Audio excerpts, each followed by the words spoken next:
I never learned to communicate my value early on, that now, if I am going to apply for a job, I know my value.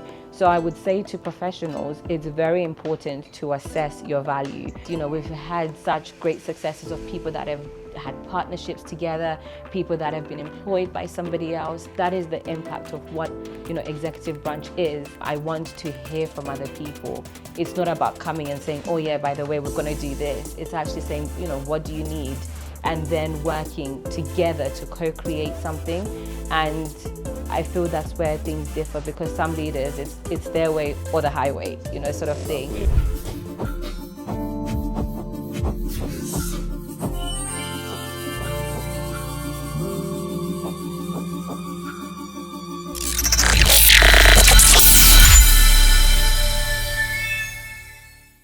Welcome back to Finance Unplugged. My name is Keith and I'm going to be your host for today's session.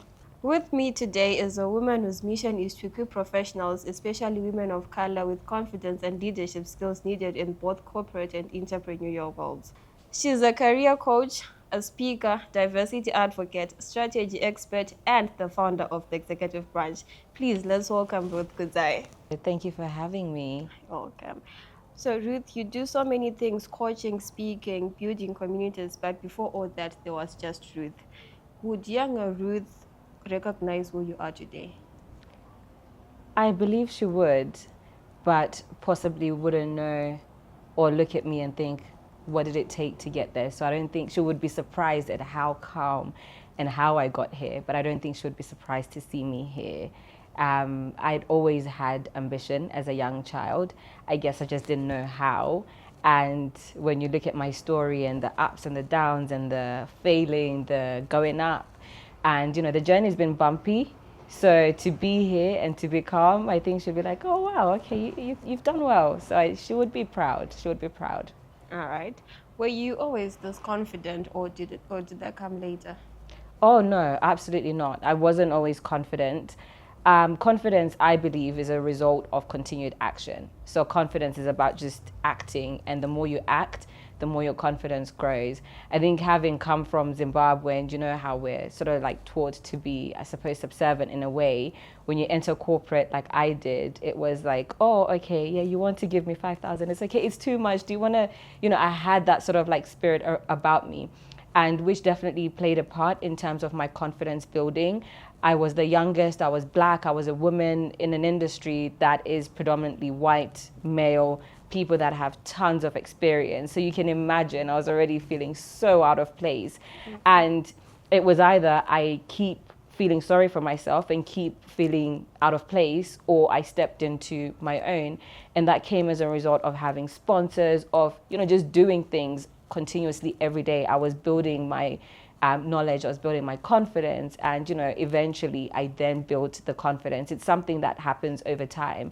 And yeah, I definitely think that confidence is a byproduct. It's a byproduct of action. You just have to do, whether you're confident, whether you're not sure, just do, and the confidence will grow. All right. You spent over a decade in the corporate world in the UK, particularly in transportation and major infrastructure projects. What lessons from that environment do you still carry into your coaching and leadership work today? Oh, I would say that's a tough question, hey, because there's so many lessons that I could lean on. I think everything that I learned in corporate has shaped how I think, how I act, how I assess things, right? Because when you're working in such an environment where there are real consequences, you know, when you make a decision, it carries financial implications, safety implications, risk. It carries a lot of things. So you don't just make a decision lightly. I would say one of the biggest things was there's no room for uncertainty. And even if you're uncertain, it's about who can articulate can reframe the problem or give the solution in a more clear way. So we definitely learned to improve on my communication. How do I break down something that I can speak to somebody who's not in transport and they can understand? Because what I found is that leadership wasn't about being the loudest. It was about those people that don't dwell on the problem, but they come up with solutions quite quickly. And now it's funny because a lot of my friends come to me and they're like, Ruth, I have a problem. And I'm always like, you know, thinking creatively. So I definitely would say communication is definitely one of the skills that I learned, as well as problem solving, because things can't stop. They have to keep going. You have to find solutions and, make things move. So that's definitely the lessons that I would say that I learned. All right. Yeah. So the transition from the corporate industry into your leadership work, what's that one corporate habit that you had to unlearn when you stepped into purpose? I would probably say that effort doesn't always equate progress. Very early on in my corporate career, I used to think, if I had more responsibility, it meant I'm taking more, I'm taking more. And before you know it, you've burnt yourself out. That I had to unlearn, like, what is the one thing that I can do that moves the needle? So now, even when I work in the leadership, I'm asking myself, right, okay, what's the one thing that moves the needle? I don't have to do everything at the same time. And it's funny, right? Because I do so many things, but when people say, how do you do it? It's not like I'm doing everything at the same time. No, it's like there's a season for everything. I'm very determined to operate in my purpose. Whatever that purpose is, I want to die empty, so to speak. I never want to look back at my life and say, hey, I was good at this, but I never tried it. So, it's quickly assessing the opportunities that exist. It's quickly doing and quickly failing, or reassessing and pivoting. So that's how I would probably frame that. All right. Your coaching blends confidence building, communication mastery, and practical strategy. How did you develop your unique approach? It's taken a decade to develop that approach. Okay. And a lot of it, I never want to come here and say it's a mindset thing, or it's like, because a lot of times why people feel stuck is, they just aren't acting. So execution is the real identifier, because, there were times where even I had coaches and we worked on the mindset, and yeah, the mindset was great, but I was still not moving. Yes, I built the confidence, but I was still not moving, right? And I found that the framework that I now use in my leadership is called AIM. So it's called align, implement, and multiply. We all want to multiply, whether that's achieving our goals, whether that's leaving legacy, whether that's doing all of these things, right?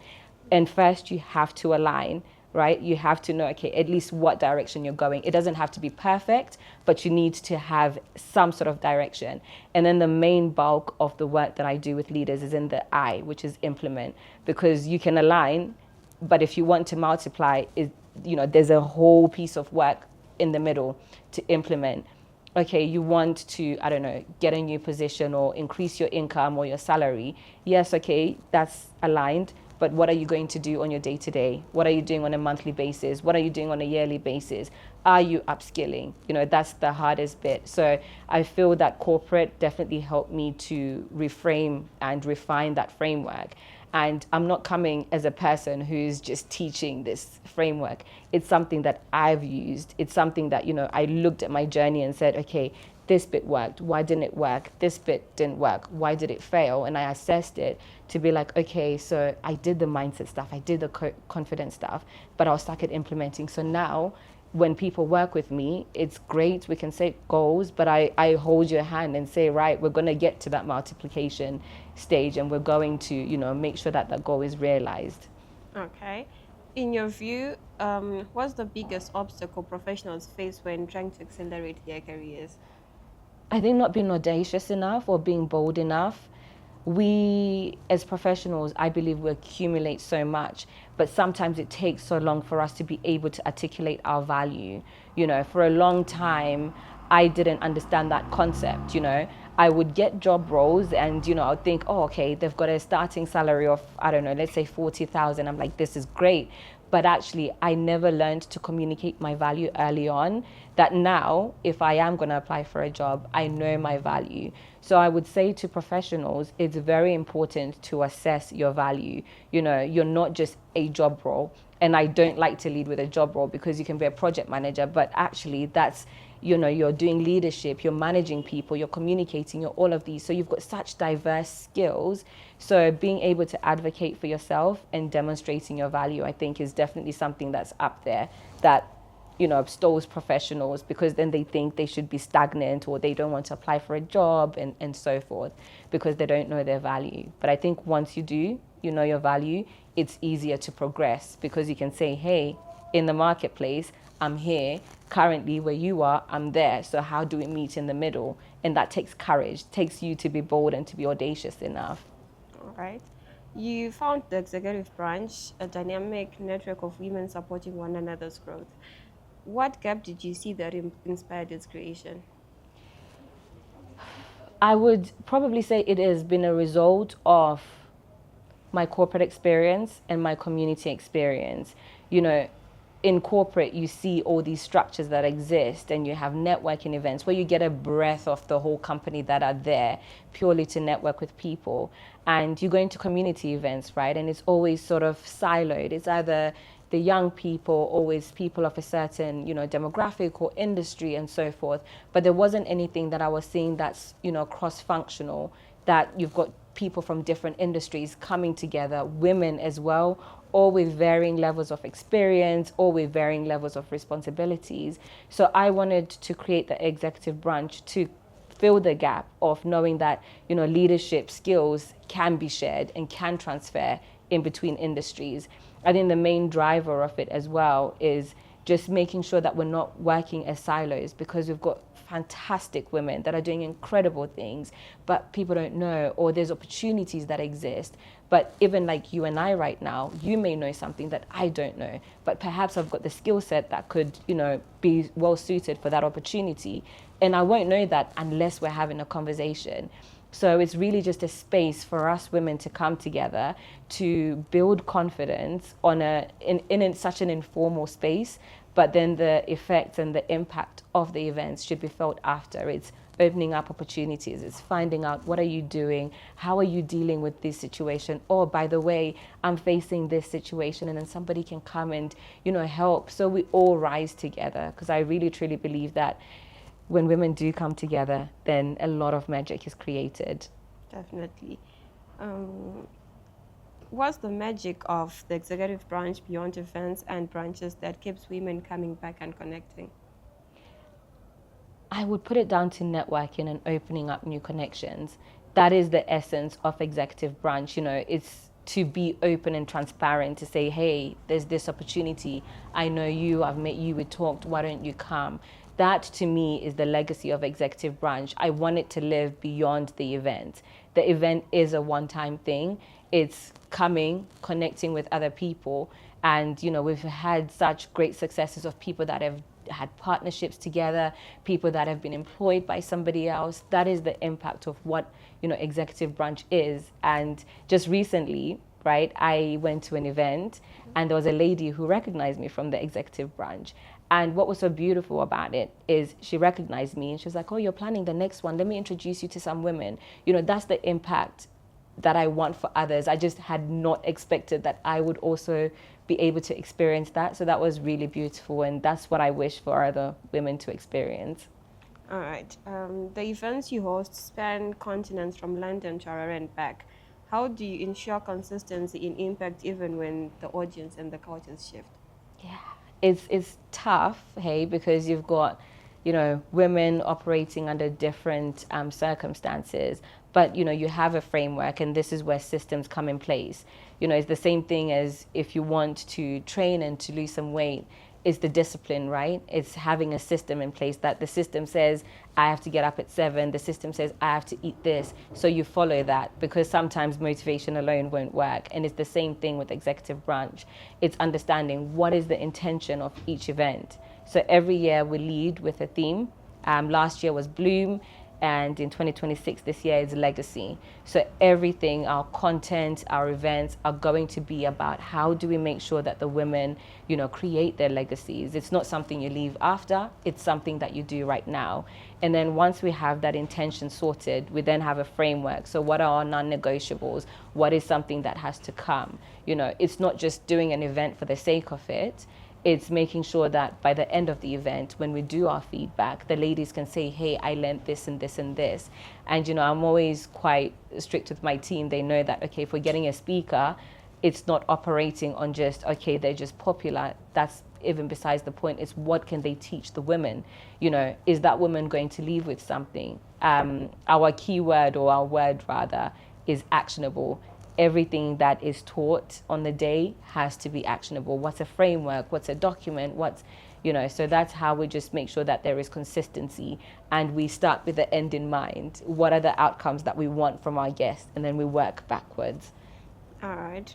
Your work now spans coaching, speaking, community building, and advising organizations on inclusions. What makes your approach to leadership development and empowerment differ from others in your space? I believe everyone has a unique story, so everyone's leadership is already going to be different. You know, my leadership stems a lot from my lived experiences, and different people stem from the different leadership. I think I would say the key things that I like to make sure that I embody in my leadership is knowing that I'm not leading, I'm actually there to be taught. I listen more. I want to hear from other people. It's not about coming and saying, oh yeah, by the way, we're going to do this. It's actually saying, what do you need? And then working together to co-create something.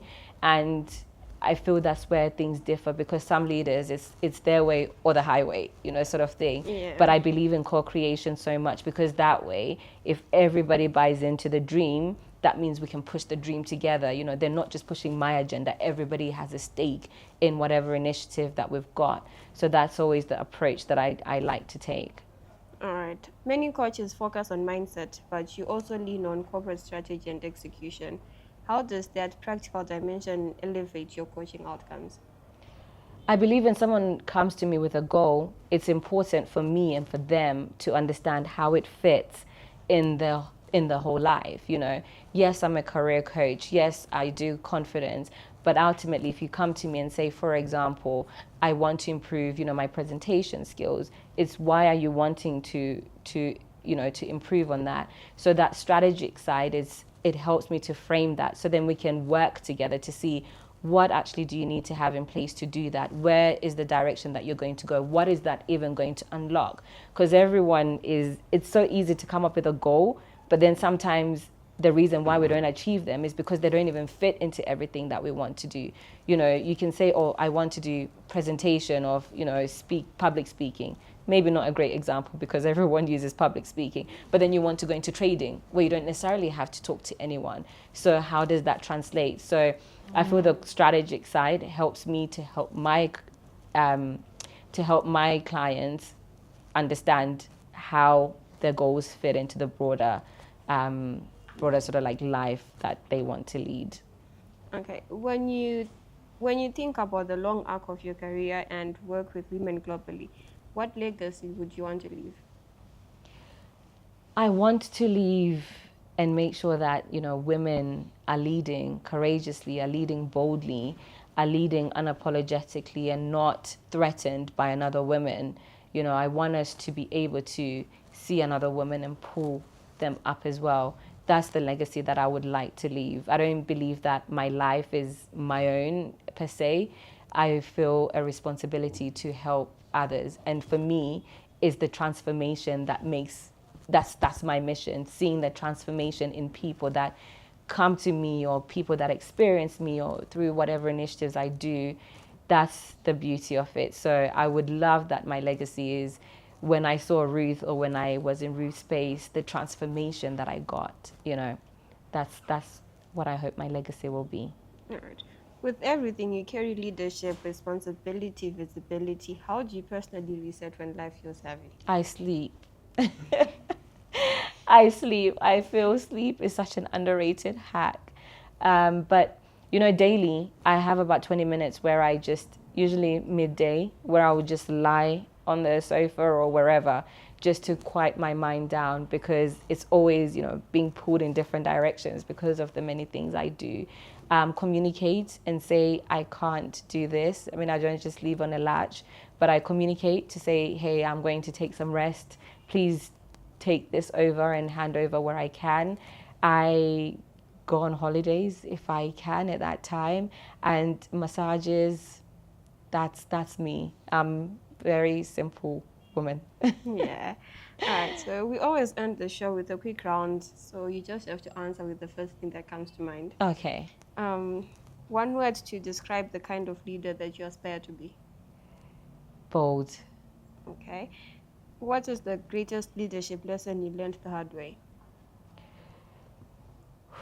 There's so many. My mind is firing. You said the first thing, Yeah. right? Okay. I believe the hardest leadership lesson I had to learn comes with people management. How to pick the right team is something that I had to learn. Yeah, I'll leave it there. All right. If you could have dinner with three leaders you admire, dead or alive, who are they? Ooh. You know what? I would love to meet my grandmother. Okay. I would love to have lunch with her one more time now that I'm grown. She inspired me so much. She was an entrepreneur. She's traveled to South Africa, managed all of these things, and was the real matriarchy of the family. So I'd love to have dinner with her. The second person I'd love to have dinner with, I would. I'd actually like to meet Oprah. I love how her leadership has just transcended and changed the game. When nobody believed her, she was still so vehement in her pursuits, to be a broadcaster, and now she's the top ranking female. So I'd really love to meet with her to understand, like, what does it take? Because it's one thing to say I want to be bold, it's another thing to actually do it. So I do admire her work. And the last person would have to be, oh, you know what? I would like to meet Nelson Mandela as well. Reason being, with everything that he went through, I would just want to know what he learned. How did he do it? How has he kept going? I think he's somebody that shaped legacy in South Africa. So I would really love to understand. I would just like to take a peek in his brain. I don't know what I would ask, but I know when I get there, I would have loads of questions. Okay. Before we wrap up, I want to leave listeners with something practical. What's one piece of advice you'd give someone listening who wants to build confidence, lead well, and make a lasting impact in their career? There's no such thing as ready. That's the one piece of advice I would like to leave. There is no such thing as ready. If you want change, the only person who can do that is you. So if you want something, you just have to do it. There's a saying, or the Nike rather, just do it. So no such thing as being ready, just do it. Ruth, it's been a pleasure having you on our Finance Unplugged show. Thank you very much for the insights, and I'm pretty sure you've helped someone out there. Thank you. No, thank you for having me. Really enjoyed that.